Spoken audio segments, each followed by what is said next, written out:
It's time. It's that time again for Ending of the Week. I bet you missed that. Yes, we definitely did. So who's our indie of the week then? Samurai. It's not Samurai, but it's something that's very dear to my heart, which is always Dwarves then. Yep. Oh, all right, come on, man. We've had nice clean shows, no cursing. Oh, sorry, big. Yeah, no, come on. There'll be no more of that. No more of that. So we're going to be looking at the awesome folks from the Lead Belt of Nottingham, known as Warblade Miniatures. So these folks have been doing some bits and pieces for a little while now.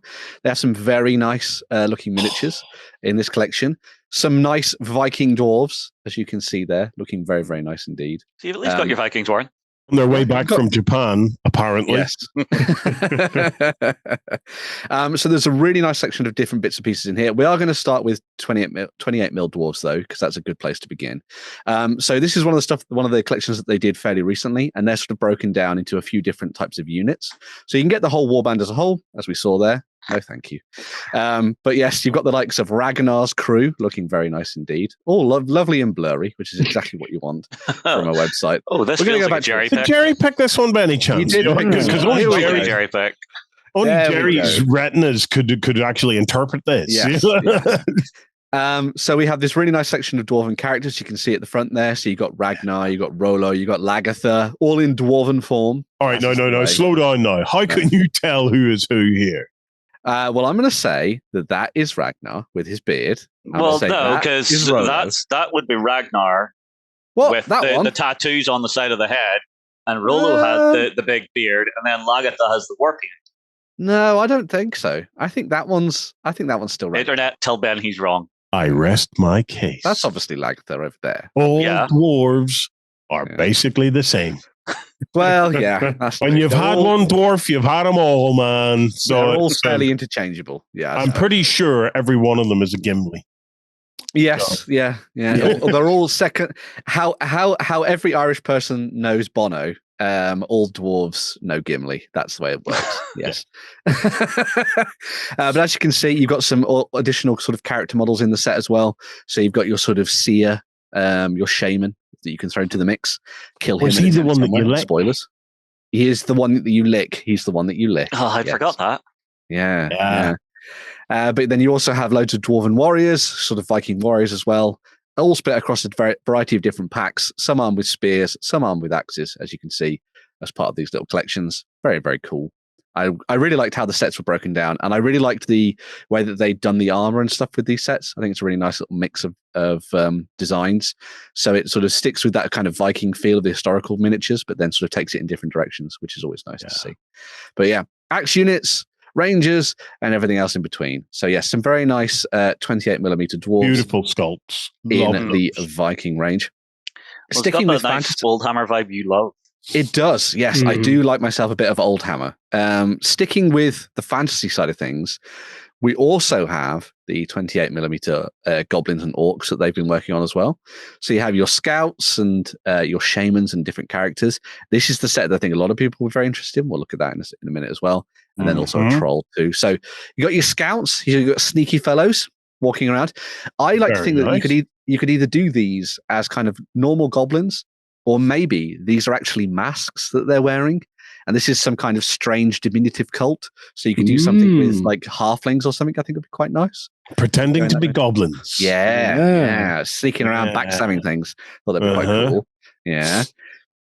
You've got your, again, sort of classically Oldhammer with these. That's seriously Oldhammer level there. Big, long, lanky arms. Yeah, that's going way back. Yeah.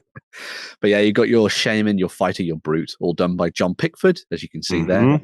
Really nice designs for these. I think these would work very well with a lot of the kind of dungeon delving style orcs and goblins that you see from the likes of Reaper and that kind of stuff. They'd be very good for that.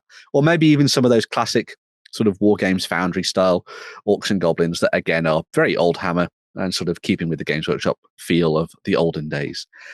These, however, are by the lovely Kev Adams, who is a wonderful Jerry shot of these ones once again, which is a real shame because the Kev Adams Goblins are actually very, very nice.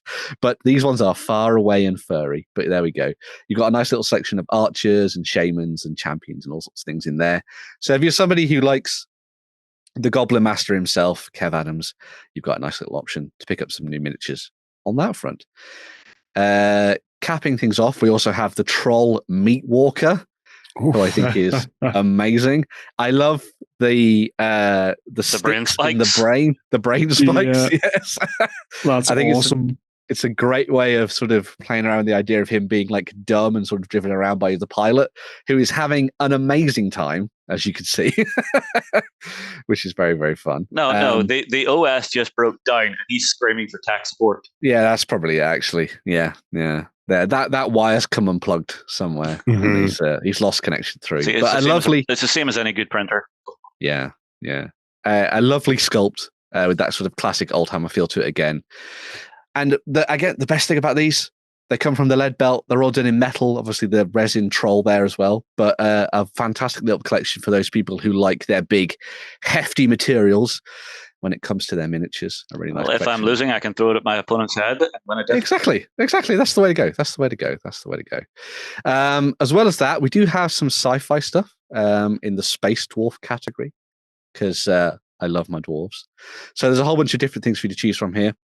This kind of gives you an overview of all the different sort of variety of warbands that they've already done for their kind of sci-fi range. So you have your sort of Legion of Steel and your Cultists here, alongside all sorts of things you can buy individually. I'm also a big fan of the Scavengers. They're quite nice as well. You've got some quirky little characters as well at the bottom, which I think is quite good.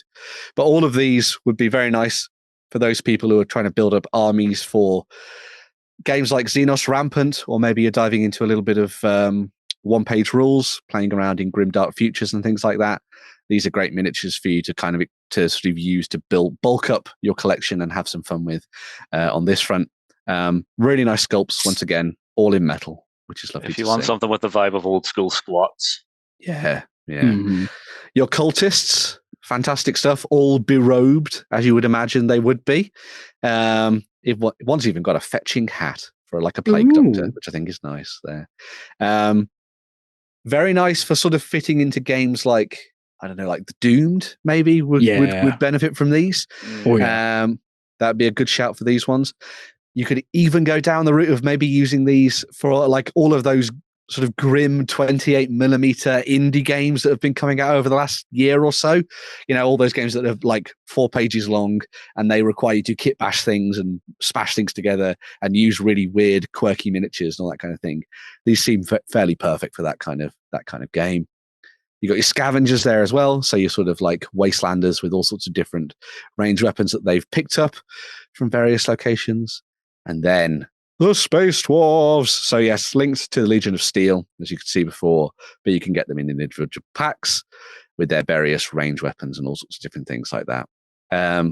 We will talk more about Space Dwarves later in the show because I'm here and I'm in charge. Jerry's away, so Ben shall play. Yes. So if you're liking the look of these, keep an eye out for more of this stuff later in the show. But I'm thinking these are looking really nice. Would be a good fit for a lot of the Macrocosm stuff that's out there in the world. Nice little collection there as well. But yeah, decent stuff on that front from Warblade Miniatures. If you're interested in picking up some Oldhammer style collections, they have loads for you to choose from, as you can see. And it's only going to get bigger, I'm sure. If I think these Viking dwarves went down very, very well, and that has kind of buoyed them on to do even more fun stuff in the future. But yes, if you're interested in checking out Oldhammer stuff, be it sci-fi or fantasy, come and have a look at Warblade Miniatures. Have some fun. Very cool. Very nice. There you go. Yes. That's the Indie of the week. A nice fun one, nice quick one there. Loads of interesting minutes for you to go and check out. We're going to be back in a second once Warren has told us in the break about more samurai that he wants to use on the tabletop. No, Sumorai. It's going into the dictionary. Sumorai, yes. But we will be back in 1 second with the news.